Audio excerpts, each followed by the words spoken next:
বলেন, কথা বলেন। আসসালামু আলাইকুম। মানুষ বড়ই অদ্ভুত, তাই না?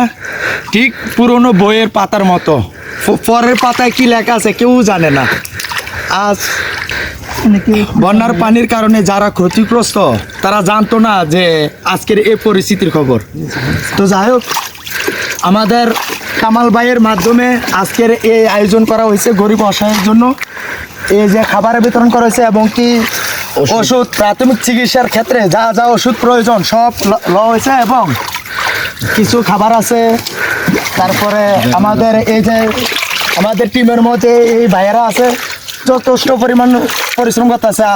আজকে ধরে 6 দিন ধরে এই দিন রাত 24 ঘন্টা পরিশ্রম করতেছে। দৈনিক আসতেছে, দৈনিক একবার দুইবার করে আসা হইতেছে। আল্লাহ তাআলা আপনারা সবাই সকলে দোয়া করবেন। আগামীকাল আমরা ফেনীর দিকে যাওয়ার চিন্তা ভাবনা আছে, সকলে দোয়া করবেন ইনশাল্লাহ।